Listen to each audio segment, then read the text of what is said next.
Classmate கூட்டமாக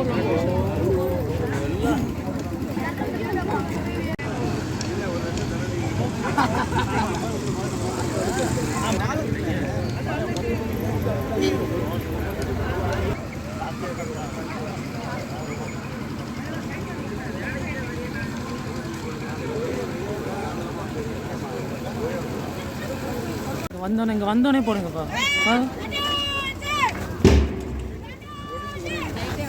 இருங்க இருங்க கொஞ்சம் நவுங்க அவங்க மாலை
ஆலயமாகிய இந்த ஆரோக்கிய அன்னை ஆலயம் சரியாக 50 ஆண்டுகளுக்கு முன்பாக 2/2/76 அன்று அபிஷேகம் செய்யப்பட்டது.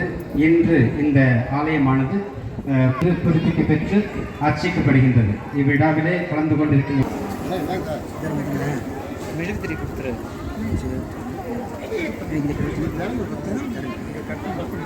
புனித ஆரோக்கிய அன்னை ஆலயம், புதுப்பிக்கப்பட்ட புனித ஆரோக்கிய அன்னை ஆலயம் நம்முடைய ஆயர் மேலுக்கு ஜீவானந்தம் அமலநாதன் அவர்களால் திறந்து வைக்கப்படுகிறது. அனைவரும் கடவுளை எழுப்புவோம். எல்லாம் பாடலாம் கொஞ்சம் பாடலாம் எல்லாருமே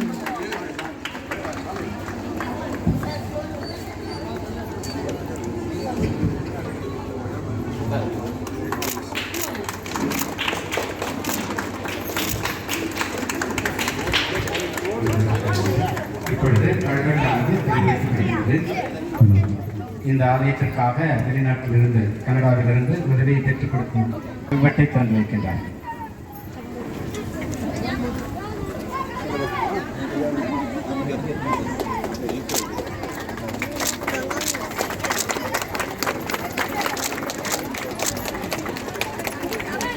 கொஞ்சம் பின்னாடி வாப்பா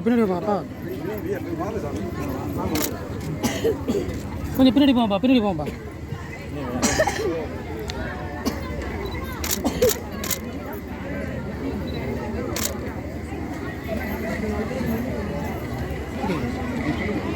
ஓகே. ஆண்டவருடைய பெயரால் நமக்கு உதவி உண்டு. ஆண்டவர் உங்களோடு இருப்பாராக.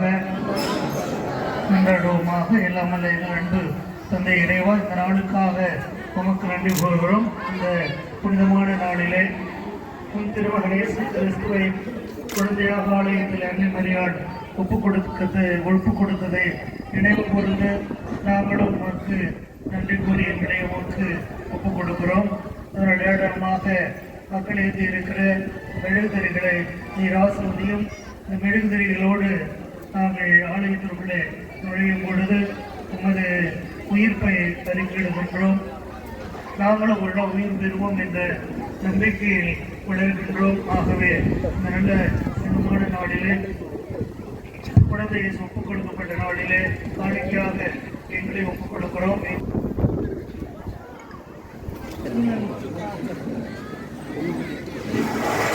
நம்முடைய மறைமாவட்ட ஆயர்களும் கவனியாக திருப்பிடத்தை நோக்கி வருவார்கள்.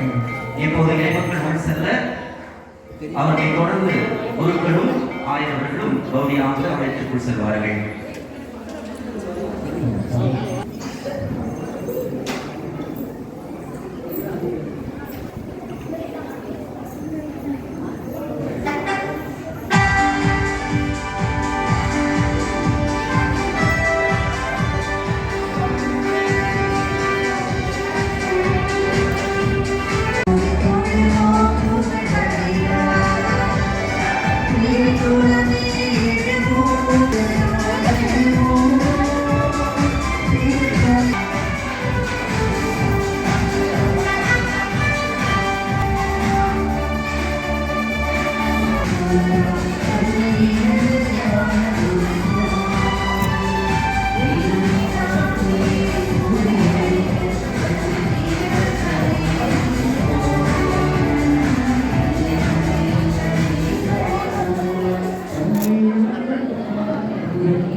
அன்பார்ந்த சகோதர சகோதரிகளே, 50வது ஆண்டு விழா பொன்விழா திருப்பலியில் பங்கேற்க வந்துள்ள மேலகு ஆயரவர்களையும் அருட்பணியாளர்களையும் அருட்சகோதரிகளையும் உபகாரிகள் மற்றும் பொதுமக்களையும் வருக வருக என உளமாற வரவேற்கிறேன்.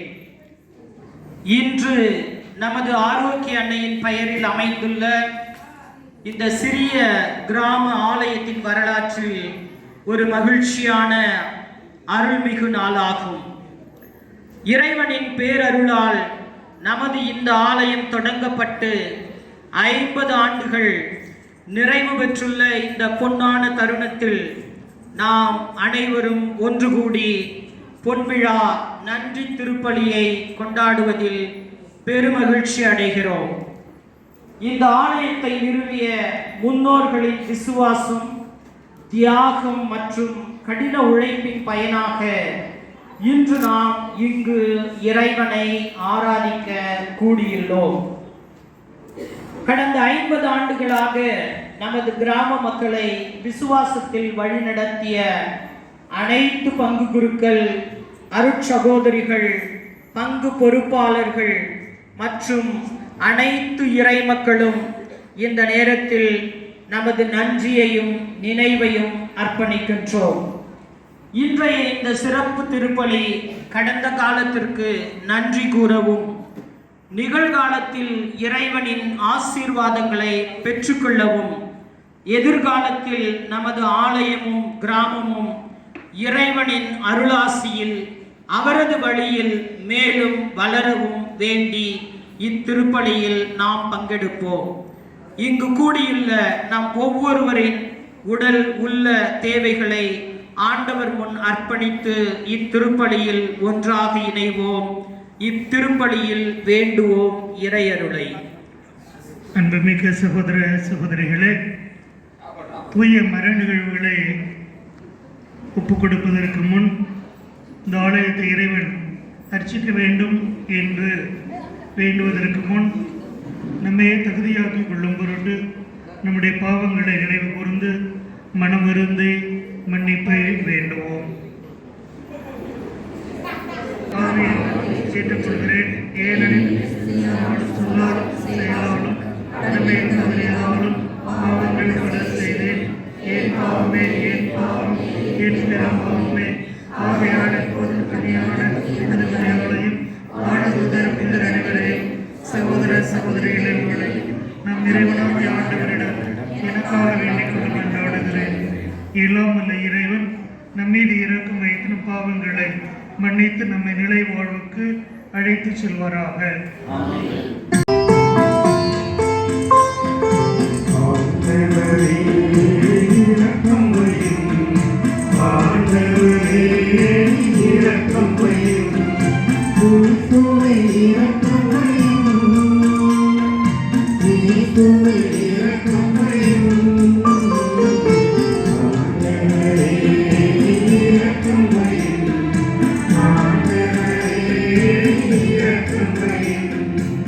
அனைவரும் ஒரே குடும்பமாக கூடியிருக்கின்றோம்.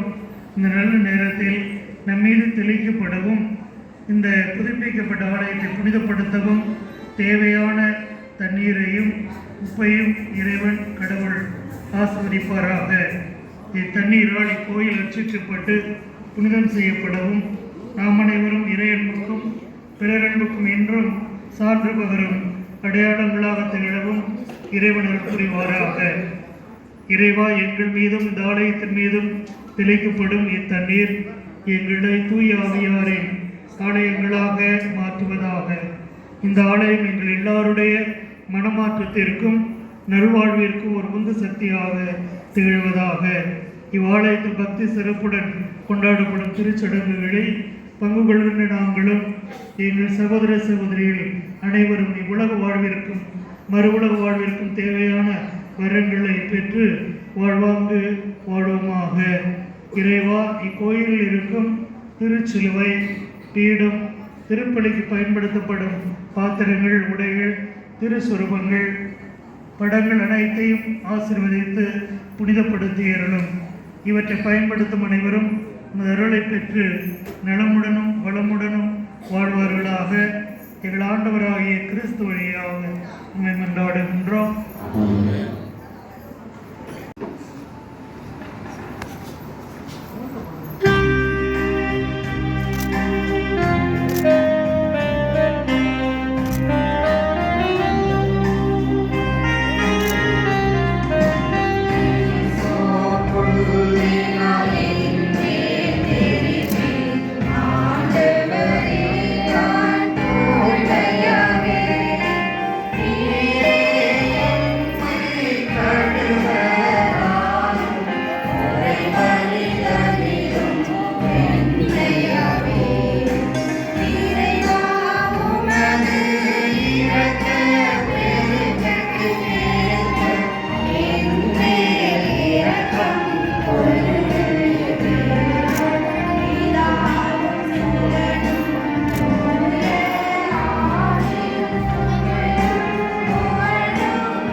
எங்கள் இறைவனாகிய ஆண்டவரே, எங்கள் மனித இயல்பையை தமதாக்கி கொண்ட உமது ஒரே திருமகன் கோவிலில் அர்ப்பணிக்கப்பட்ட நாளில் மாண்புக்குரிய உம்மை நாங்கள் தாழ்மையுடன் வேண்டுகின்றோம். அதனால் நாங்களும் அவ்வாறே தூய்மையடைந்த உள்ளத்துடன் உமக்கு காணிக்கையாகுமாறு எங்களுக்கும் அருள் புரியும். உம்மோடு தூய ஆவியாரின் ஒன்றிப்பில் இறைவனாய் என்றென்றும் வாழ்ந்து ஆட்சி செய்கின்ற எங்கள் ஆண்டவரும் உம் திருமகனுமாகிய கிறிஸ்து வழியாக உம்மை மன்றாடுகின்றோம்.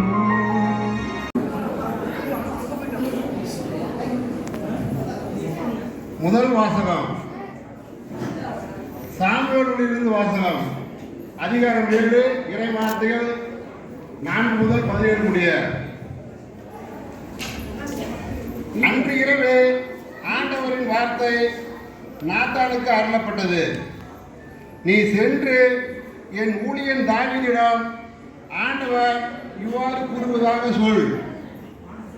நான் தங்குவதற்காக எனக்கு ஒரு கோவில் கட்டப் போகிறாயா? தோன்றலை உனக்கு பின் நான் உயர்த்தி அவனது அரசை நான் நிலைநாட்டுவேன். எனது பெயருக்காக கோவில் கட்ட விரும்புவன் அவனே.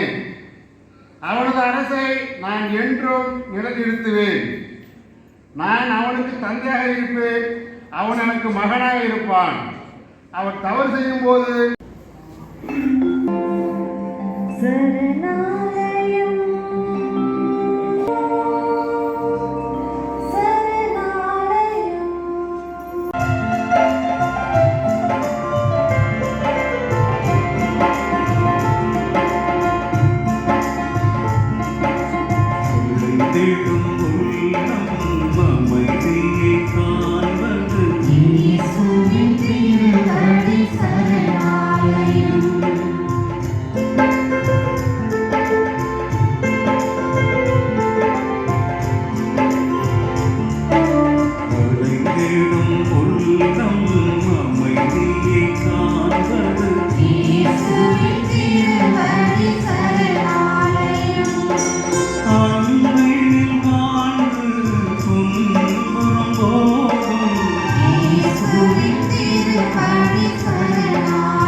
நீங்கள் அவர் எழுப்பும் கட்டடம்.